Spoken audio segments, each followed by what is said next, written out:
Chapter 3: Education and the Tree of Knowledge. Education is a fundamental part of any society.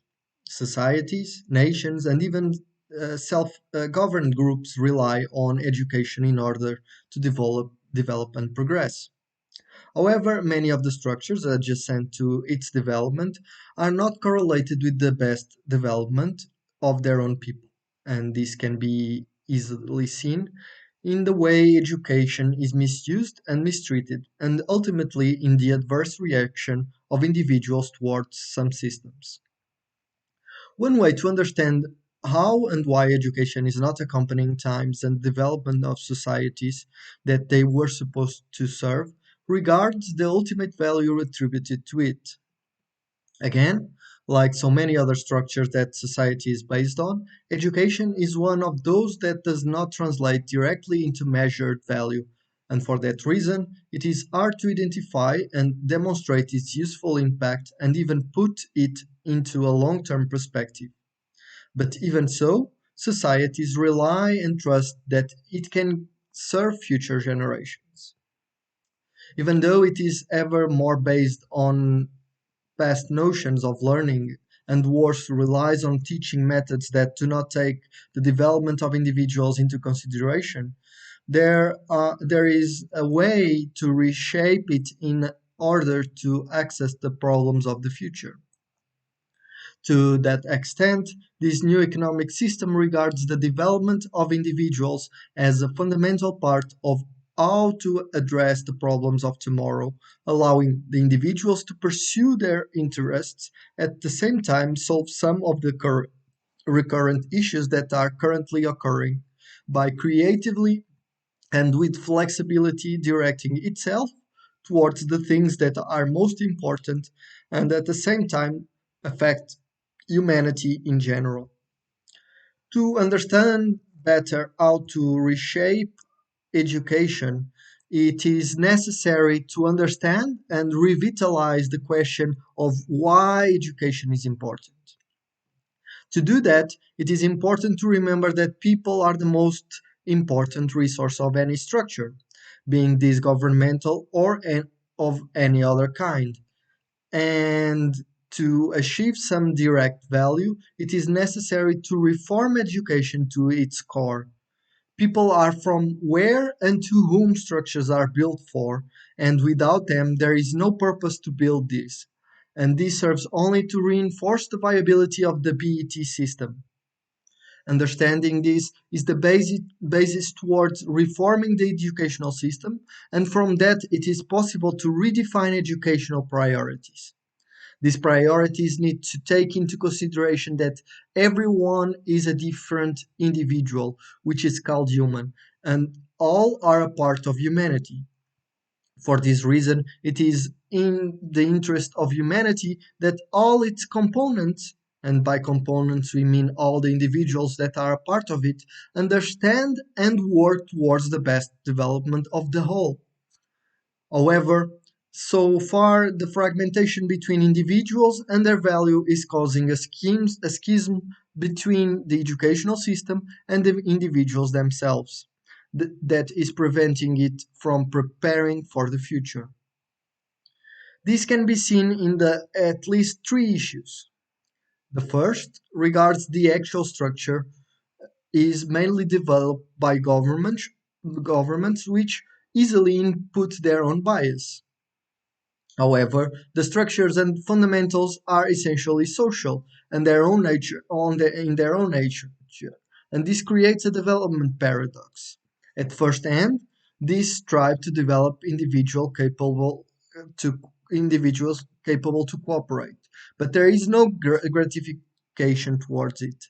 And even though the system is social and regards on cooperation, the evaluation is done at the individual level, which creates a system that it's not evaluating what it's teaching. So uh, there is a system that is social in its core, but it's training individuals and for that reason is evaluating individuals and putting aside the social part. The second issue regards the actual benefit of what is taught. In if one On the one hand, it is important to define and carefully teach some fundamentals with which every individual can communicate and guarantee a common, useful, basic set of rules and skills. On the other, it hardly prepares the individual to for some fundamentals to assist individual for life, or specifically to operate in the actual economic system. Third, regards the content and the way to access that content, which can be seen and understood as being obsolete and inflexible to change, like so many other structures in society, being the primary reason for some adverse mentality to change.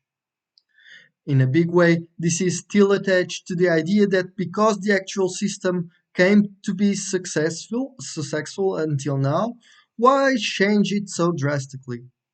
This needs to be understood as a faulty reasoning if we take into consideration that the way we communicate, travel, and get information has risen and has gotten faster. Much like the access and the processing capacity has become more flexible and more available than education, also education also needs to have the same approach and developmental jump. For this reason, it is fundamental to regard education as a fundamental part of any information system. And for this reason, the BET system, because what is education if not the structure that allows individuals to get and develop the techniques that they give them the possibility to reach more information? So, just as the access of information become more flexible, so did the educational needs. The fundamental topic brought by this chapter regards the educative, essentially visual, uh, but with capacity to be perceived with other senses, virtual tool called the Tree of Knowledge. The purpose of this tool is to serve as an organizer that compiles the individual history of information gathered through one's life. Regarding the BET system, this tool is fundamental to bridge the gap between information and wisdom, serving as the building block of knowledge. By creating this individual private tool, it's possible to create a basis for any individual to learn, and for that matter, the basis for a more flexible educational system. It can also be of use if we consider the increased notion of individuals' own interests, serving as a tool for self knowing and self betterment. Like I explained in previous chapters, this would rely and be simply as a bank of knowledge, but at the same time with the possibility to organize this knowledge. There are many reasons for it to be called a tree. The first one, and more obvious, regards its organically shaped nature. Unlike knowledge, which is contrary to the current educational system, is not fixed in blocks of knowledge but should be seen as an ever growing organism. Next, it can be divided into three fundamental stages. The first are the roots, which represents everyone, everywhere, and everything from where the individual received the information. The second part is the tree trunk, which is a time based history of the development and further enrichment of the information pursued, searched, and developed by the individual's own interests through time based on common knowledge. And lastly, the branches, which are the funneling of the individual interests conceptions in which it is possible to access one's expertise in the topics that are most interesting to oneself. To this last one, it is possible to aggregate three more concepts that can be useful to one's self-development, which are the leaves, which is simply the aggregated information that was discarded or have become obsolete.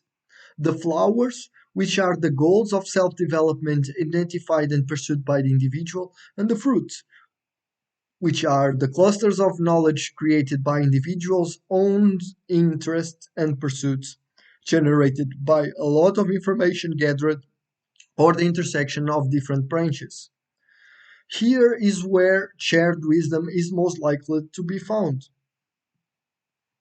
Furthermore, it is possible to create a simple seed-based structure for new learning, which can be fundamental towards basic level learning.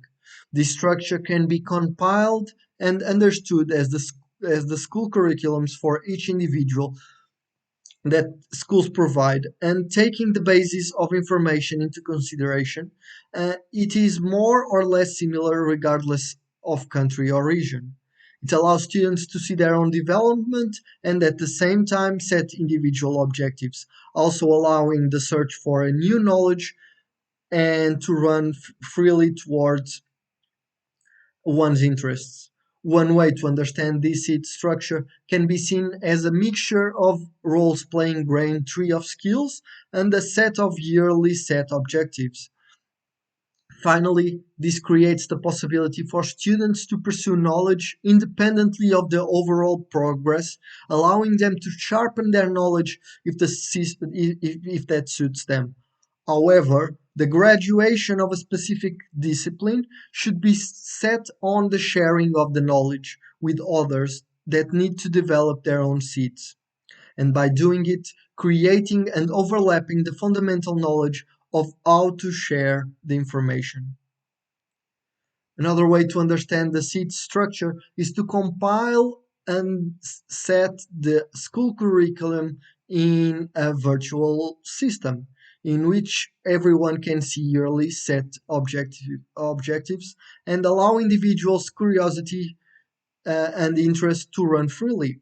However, the need for guidance should be set on the perspective of the group, and for that matter, some mentorship that sets smaller objectives is still necessary, which creates challenges and, most importantly, supports the groups emotionally and strategically in order to produce the best outcome, not only for the individuals, but above all, for the constituted groups and society in general. By doing so, this allows the system enough flexibility to go towards where there is a need for a newer input, and at the same time gives individuals the freedom to pursue their own interests, and ultimately rewarding them for the shared knowledge that was built among each other.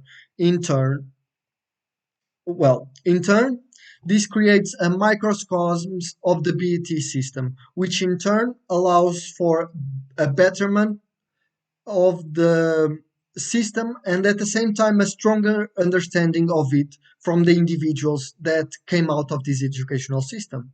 By setting the information gathering and sharing as the primary stone of the economic system and ultimately set the education system as the structure that furthers the knowledge of the individuals, by allowing for a deeper understanding of how to gather, organize, and share information, it is ultimately it ultimately translates into a more connected, capable, and wise society.